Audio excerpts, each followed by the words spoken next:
I saw this message pop up on my dash, and that means it is time for the first maintenance interval on my 2024 Toyota Tacoma. And look, one owner to another may have slight variations on what they do, you know, their own spin on maintenance, but in this garage, I tend to follow the book. This is the warranty and maintenance guide you can find in your glove box, which has a specific breakdown of maintenance items to actually get done based on the mileage. So if we take a look, I will be adding an EFI tank additive, even though this says Hawaii only and I am in SoCal, but I'll come back to that topic in a little bit. Inspecting and adjusting all fluid levels. I'm rotating tires, and while doing so, visually inspecting our brake pads. And I know I said I like to go by the book, but sometimes I do go a little bit more strict than the book. So I'm also gonna be changing my engine oil and oil filter. And obviously, as you're doing these maintenance items at home, which is what you'll see me do here today, you don't just want to blindly do them, you also want to inspect and analyze and just take note if you see anything out of the ordinary. Now, with this truck being so new, I don't expect that we will catch any of that, but you never know. The most important thing though, I want you to take away from this video, even if you decide to click off after I stop blabbing on, is that whether you do maintenance at home, whether you take your vehicle into a shop, whether you're doing it on a Toyota Tacoma or a Prius, high maintenance up front means low maintenance later on. This is a good thing to live by. Let's dive in.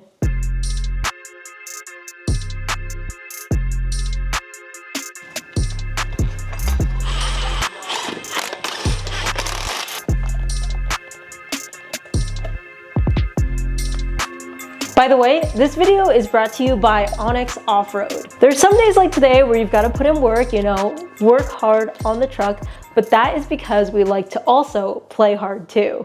And Onyx Off-Road is an app that helps me while I'm out on adventures by providing detailed maps, trail ratings, weather, pictures, elevation, whether a trail's open, and in some cases even history of the trail too. Honestly, I like to use it to discover places around me, like wherever I am, I can look for trails to go to and ones that will also be compatible with how my Tacoma is set up so I don't do too much damage to it, because as you can see with my tire size alone, amongst many other things, I am not quite set up to do any crazy rock crawling, although I just ordered some new tires so that might change soon. But for real, I have like this trip to St. George coming up pretty soon next year, and just looking around, wow, there are a host of trails I can go to. Okay, a lot of these are red and black in this specific area, indicating tough difficulty. I don't think I'm gonna be doing chutes and ladders, which at the end of the description says vehicle damage and rollovers are likely,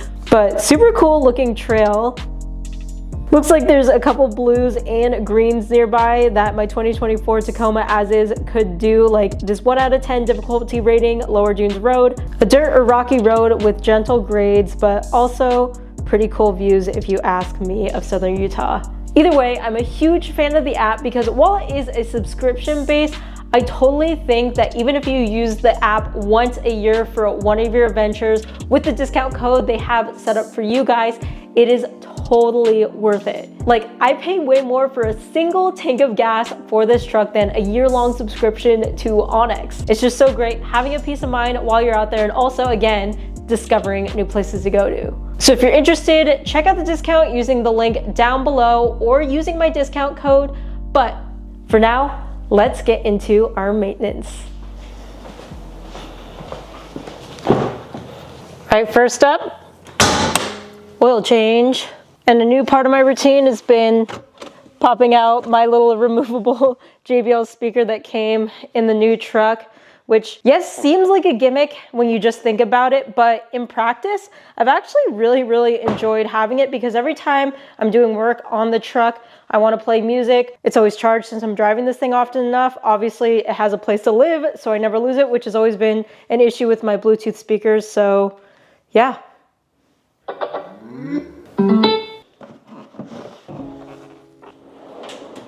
With this oil change, you need a 12mm and 14mm socket.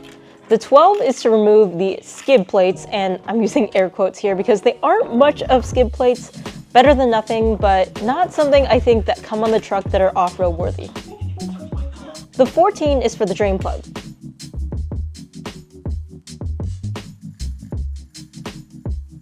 As I drain this oil, like my first break-in oil change, many of you noticed how dark the oil was. I actually want to talk about this and the oil condition in general, so I'll be coming back to this and what oil color can say about the engine itself. Anyways, here's something you don't want to forget though. Drain plug gasket.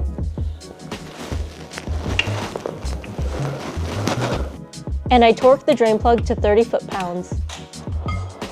The only other tool you'll need is an oil filter wrench. This is a generic one.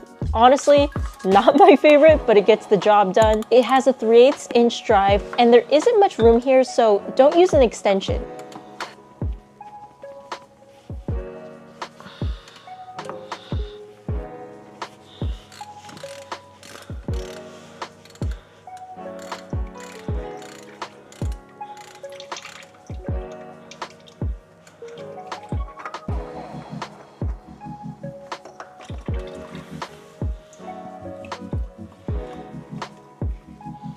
Some of these like generic oil filter wrenches or like universal oil filter wrenches, yeah, sometimes work a little too well. Always have issues like separating the oil filter from it. I always recommend OEM parts for maintenance items, including the oil filter, so I use the YZZ M1. The full part number is going to be in the description. I always also start stuff by hand to avoid cross-threading.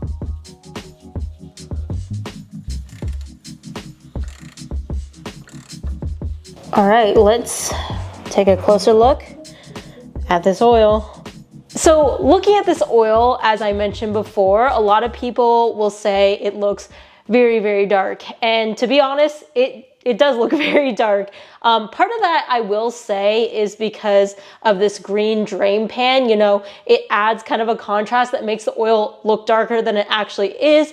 But to be fair, it is just objectively very, very dark. However, in my experience, and again, I want to mention, I am not a mechanic. I'm very happy with the condition of this oil. It looks very, very normal to me. So then why would an oil that is this dark in color not really concern me or make me think that there's anything significantly wrong with my engine? Well, to me, this oil looks like it is very normal after 4,000-ish miles of use since I changed my oil at 1,000 miles on this Tacoma. If you missed that video of the break-in oil change, it will be linked down below. But doing pretty much every single oil change on my 2019 Tacoma that now almost has 85,000 miles on it, doing it in my 1992 Land Cruiser, and even just like doing oil changes on our family's Toyota Sequoia growing up, normal oil always looked like this. It tends to get dark because oil's job is to pick up various contaminants in the engine and keep it clean. And a lot of these oils too have like additives or detergents that, again, have the job of keeping the engine clean and will pick up microscopic debris, carbon deposits and such, and that's what darkens it in color over time. What tends to be more of a concern is when the consistency of the oil is very sludgy, when you see metal debris inside your oil, or it looks very, very gritty, or even if it kind of looks opaque, and I know it being this dark, it kind of does look opaque, but when I kind of pull it around the edges and see it kind of drip down, I can tell it's not super, super opaque. It just is very dark. But I'm talking about like milky, dark latte-ish color that can indicate that coolant is mixing in with the oil. But basically when I see oil like this, I, again, am not very concerned. I'm not surprised, but this would indicate my Tacoma engine is doing just fine. This is the Motivix spin-on threaded funnel. This is actually from a kit that Motivix sells for my 2019 Tacoma. It was part of one of their oil change kits, but this funnel also, as you can see, threads on to where the oil fill cap goes on this truck. 0W20 is the oil weight we use, and as you guys know, we always use Haviland Pro DS. It's my just favorite choice in oil. Comes in a 6-quart quantity box. Most conventionals come in a 5-quart. Even though the capacity is 6.2 quarts, I find that using an entire 6-quart box makes it so that the oil level reading is sufficient when the engine gets up to temp. This is a synthetic oil which lasts longer than conventional. I recommend always using synthetic. I'll take this on a test drive when we're all done, then check the level on the dipstick and add more if necessary. After getting the engine up to temp, I used the dipstick. I don't know about you guys, but it's always so hard to tell with brand new oil since it's so light in color, but it looks like my level is good here. So other things to check while the engine bay is open is of course our fluid levels. So starting with coolant. So if you've done this before, of course, this is very easy, but if you haven't, this is very self-explanatory. Basically on all these reservoirs, we're looking at the lines. So the factory or dealership here has marked this F line, probably so that it's just easier to see. F, I'm assuming, indicates full, and L must be low. So you can see that my coolant is right at the L level. I'm going to add a little bit to fill it above the L level. I just used the Toyota OEM coolant here. I bought these like collapsible silicone funnels because I thought they'd be nice and easy to store. But what I don't like about them is that they're like super malleable. So sometimes they're not the best, but I think it's gonna get the job done in this case. Let's see.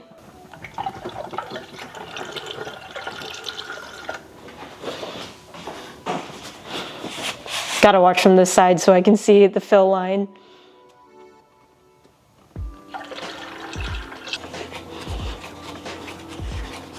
And that level is looking much better. We're also gonna check our brake fluid over here. So our master cylinder, very hard to tell on camera, but this is the max line, this is the min line, and I'm just gonna tell you, we are all good. With some of these reservoirs, sometimes there's like a hot max or a cool max. So obviously if you have the engine running and it's hot, you're going to reference the hot max level. But if you haven't driven in a while and the engine's cooled down, like in my case, you would look at the cool max level. Next up is my tire rotation. I'm using a Pro Eagle off-road jack since many of you ask. I absolutely love it and have been using it for years. I always break the lug nuts loose while the tires are still touching the ground, but the entire vehicle weight isn't on them. And of course, use jack stands. Safety should be on the forefront of your mind while working on a vehicle that is off the ground, so please use caution. Also, I know a lot of shops will rotate your tires for free, and in fact, Toyota will do this as part of their 5,000 mile complimentary ToyotaCare. So alternatively to this, you can definitely take it into your local dealership. However, they won't change your oil for free until you hit 10,000 miles. Hence why I did it myself, just due to my preference, even though 10,000 is still the recommended interval. Additionally, here you are seeing me rotate just my fronts to rears. If your tires are non-directional, you can crisscross them to get a true tire rotation. However, it's extremely important you avoid crisscrossing if you have directional tires. On my channel here, I just like to show front to back rotations since many viewers follow along and may mistake the non-directional tires for directionals. You can also rotate the spare in, but unfortunately the spare that this truck came with didn't match the rest of my tires, and I'm not even sure if it has a TPMS, so I'm not gonna be doing that. I torqued my lug nuts to 97 foot-pounds as specified by the manual, but after driving 50 to 100 miles, I'll retorque.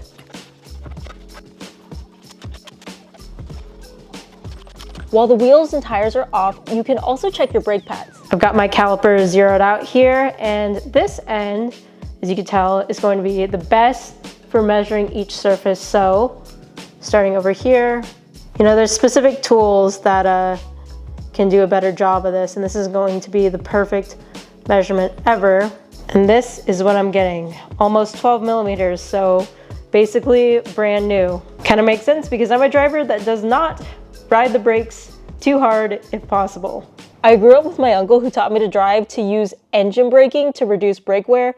It's kind of a driving habit I still stick to today.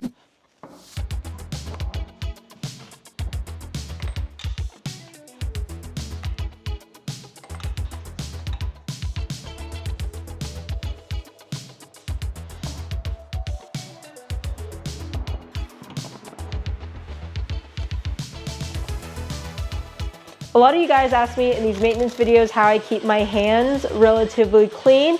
And I will say it was very easy to do here because we weren't doing a lot of maintenance, and also this truck is brand new. So it's basically dirt free for the most part compared to like an older vehicle you might be doing maintenance on. Gloves always help. I wear them when I can, but sometimes your hands do just get dirty, and I just don't like the feeling of dirty hands. So I frequently, between like doing different things, between filming clips, whatever, am washing my hands, which I know is like not the best thing for you, but I thought it would be appropriate time to share a product that I really, really like not sponsored. This is actually a brand new bottle I just bought myself for Christmas, but it's this Grip Clean. It's basically a soap made of mud, and it's very, very gritty, but it is very, very good at getting like grime and stuff that gets underneath your fingernails that like even washing your hands multiple times won't get out. Made in the USA. Also, ingredients are pretty minimal. I also have very, very bad eczema. In fact, the eczema on my hands has been getting really, really bad this winter, but this stuff doesn't irritate it. I will say it does get messy if you spill it in the sink. Not like it'll get your sink dirty, but you just have to like kind of rub it off if you use a little bit too much. But yeah, if you guys like to work in the garage and stuff, I'll link this down below. I really like this soap. All right, on to our last maintenance item for the day, the EFI tank additive. Now this was the maintenance item specified in the manual for Hawaii only, but if you watch the channel, I've been proactively using Techron Complete Fuel System Cleaner, which is an EFI tank additive, just as preventive maintenance for years and years. Now, why would the manual specify that this is specifically for Hawaii? As I mentioned multiple times, I am not a mechanic. However, I would assume that it could be due to the high humidity, which could lead to condensation in the fuel tank and then cause corrosion. Either way, I found a lot of success using Techron in my Toyotas, so it's a once a season maintenance item for me. Well, again, this doesn't come really as a shock to me, but I didn't see anything surprising from the basic maintenance items we did. The truck has gone through normal wear and tear. Yes, I have taken it on a couple trails, but I haven't driven it that hard or anything. So everything I did, I expected it to look normal and not have accelerated wear. And based on what I saw, it's been completely fine. So that's the maintenance update on this truck. Loved how easy this was to do at home. Hope it was helpful if you were following along, but stay tuned if you like this truck because I finally bought a new wheel and tire setup, and that video will be going up very, very soon. I am excited to start upgrading this truck, driving it, seeing how it feels, and sharing it with you guys. So thank you so much for watching. Thank you to Onyx Off-Road for sponsoring the video. Again, all my links will be down in the description. If you want to connect more with me, you can follow me on my Instagram at ToyotaCare. I tend to post more on there, and all my stuff I'm doing in real time gets posted to like my stories and everything because it's just way easier to get stuff out, connect with you guys over there. So if you're interested in more content, check out my Instagram at ToyotaCare. Other than that, I hope I'll see you in the next video. Bye guys.